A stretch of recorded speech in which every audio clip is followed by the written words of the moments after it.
So thank you for telling me that you think the production values and the budget works, because we really worked hard in our prep to identify where we would spend the money and why.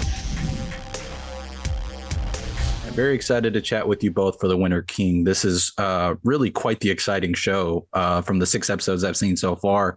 Now, you both are no strangers to period dramas, to high fantasy, to pretty much every corner that this show already covers. But I'll start with Julie and then Lachlan. What about this material, whether it be the novel or the scripts of the show, really sparked your interest to want to be a part of it? So I've long wanted to tell the Arthur legend on television. Back 100 years ago, Grant, when I was at university, I studied, I did an MA in Renaissance studies, which was not very practical for getting a job, but I loved it. And so I read and studied all those early iterations of the story. And then over years, have pretty much watched just about every, adaptation for screen. And it is a story that I've loved for so many reasons. It has the personal, it has the affairs, the adultery, the sacrifice, the friendships. What is it to be a good man? It has all that intimate, good human stuff. And then it also has the very big kind of political state stuff of, what is it to rule? What does it mean to try and unite a country, and what will I sacrifice for that? When will I take what I want versus, acting for the greater good?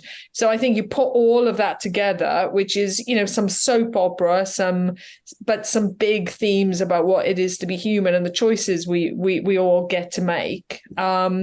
And it's no surprise to me that the story has endured across generations. So for Bad Wolf, we wanted to tell that story. We knew we'd have incredible locations in Wales and the West Country of England. And we wanted to see what we could do on, we're not in a budget, obviously, that a Game of Thrones or a House of Dragons or a, Lord of the Rings is. What can you do to bring the intimacy of that story together with some of the more epic kind of set pieces. So it was a challenge, but one that we were very, very excited to grapple with, because we loved Bernard's novels. And, you should pick up on this, Lachlan. So we both cover this. That trilogy of novels is just the North Star for everything that, we want to try to achieve. Yeah, because I think before reading Bernard's novels, I knew the kind of headlines of the King Arthur story, but Bernard just takes it to a whole new different level. It's such a refreshing read.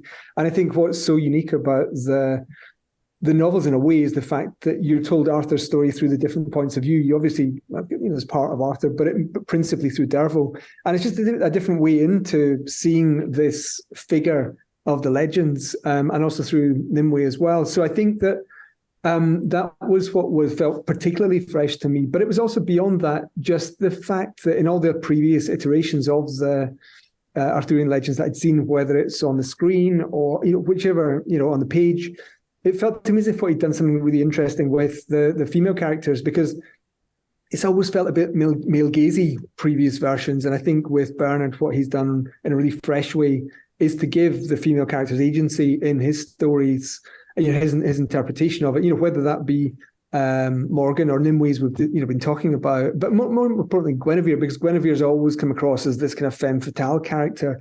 And I think that it does her such a disservice, because and it's something that Kate and Ed, our screenwriters, really lent into, just so that we make sure that Guinevere has that agency. And also it's like Arthur's consigliere, she's shoulder to shoulder with him when it comes to making those big decisions of state. So it felt just really fresh. And also with Arthur, I think there's nothing more contemporary than the bigger questions of how to unite, whether it's countries or, so if you think about Arthur was the one that wanted to try and find the third way in politics. He's the one who was trying to unite the warring tribes of England, because he was aware that the bigger risk was the threat from the Saxons.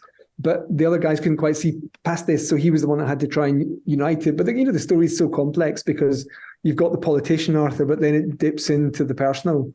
And that's when Guinevere arrives, and of course things get quite complicated. So yeah, it just felt so fresh to me. I do love the politics aspect of this story. I mean, it feels like such a refreshing approach to the Arthurian legend. But that being said, I mean, you can't have Arthurian legend without having some, as Julia mentioned earlier, the big set pieces. And even though you felt like you were on a shorter budget than these other, genre competitions, I didn't feel that at all. It felt very grand and epic, especially the fight sequences. And I'm surprised at how brutal they are at the same time. And so I'm curious what that was like for both of you, working with the showrunners to really balance, some of the brutality of those sequences without feeling like they were too exploitative or too over the top. Yeah, I mean, I think, it goes back to the genesis of the project, really, in a way, because I think when we were speaking with Otto Bathurst, who you probably know from, setting up Peaky Blinders, he was our lead director and EP. It was a really leaning into the world of authenticity. You want to lean into a space where you feel those characters actually exist. And it was, it was such a brutal time, as we discovered when speaking to a historian, Ronald Hutton, who really advised us in a lot of the aspects of the show, because if you're making a medieval show, it's very or Elizabethan, it's very easy to go to the National Portrait Gallery, look at the old masters, and get a real snapshot of what life was like in those days. But it was as brutal as if you wanted a man's land, you just killed him. It was straightforward, and that's just the rules of that world. So in order to make the show feel different and stand out from some of the slightly more silk and satiny shows that have come before, it felt important to really embrace what that space was like, but not to say that there wouldn't be moments of beauty and romance and all that you'd expect in a series of this type. So I guess that was part of the big reason for us in approaching it in that way. So thank you for telling me that you think the production values and the budget works, because we really worked hard in our prep to identify where we would spend the money and why. And without going into a spoiler, you've obviously seen it, but the fight in episode 5, the climax to that episode, I love how we realized that, because it's where everything comes together, where you've got the swords, you've got the battle, but you've got the intimacy of two characters and the dynamic between them as to, what is happening here. So it's where everything in my mind comes so perfectly together. It's like a big thing, across any adaptation of books that you love. What do you realize in the adaptation and what don't you? And, where do you place the creative, vision, and where do you place the budget? And, you can't always get it right. But what we try to do is create an authentic world that makes sense for us. And also with an idea that we're building in success across multiple seasons. So, episode 1 deviates quite significantly from the novels because, the two major things we did was we wanted to introduce Arthur early. And so we needed to create a backstory early in episode 1 that isn't in the novels. But where we created that backstory, it came from a line in Bernard's novels, which was, something like, High Kings fear their bastard sons, but love their bastard daughters. So out of that one line, you're like, oh, let's formulate this backstory for Arthur. So we introduce him earlier. And then in the novels, we all love Derval as the voiceover, old Derval looking back at his life. And I love the poetry of that in the novels. I'm very drawn to it. But when you think about a new audience coming to the television adaptation that hasn't had experience of the novels, you don't want them to think Derval's going into a fight that he's obviously going to win. When you're telling a story of an ordinary man going on this journey where he's killing for the first time, where he's becoming a warrior, you want there to be real risk to that. So along the way, it's every decision you make, whether it's creative or financial or production, is about trying to hold to what's the essence of what we're doing with Bernard's novels. Well, and I love that you did take that deviation and for Derval in particular, because I remember in doing my research for the show, I saw he was the narrator off in the future. And I was like, They didn't do that for the show, but I'm glad because that makes me more invested in his story. It's a difficult choice, though, because, again, I love it in the novels because the tone is amazing. It's elegiac. He's got lots of moments where he's like, little did we know that we've sown the seeds of our destruction, and you get a tingle up your spine reading it. So it's a loss, but I know it's the right decision to pull the drama into the present day of the story. Well, it was a great decision indeed. Before I let you both go, since Derval is so important to the story, very much the heart of it outside of Arthur and everybody else we mentioned, what was the casting process like looking for him? Because I can only imagine how many people you had to have seen to really find someone that could really embody that character perfectly. Oh, go on, you go. It was so simple because we've been working with the amazing casting director, Andy Pryor. And literally the minute we saw Stuart's, we were, that kind of slight post-COVID world where we were working from self-tapes.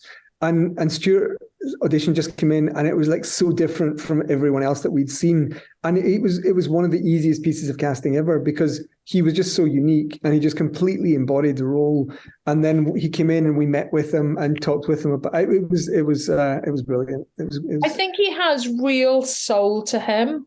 And, again, spoiler alert, but, if you've read the novels, the trilogy goes under the umbrella, the Warlord Chronicles. And in the development of the piece, you start to go, well, who is the real warlord here?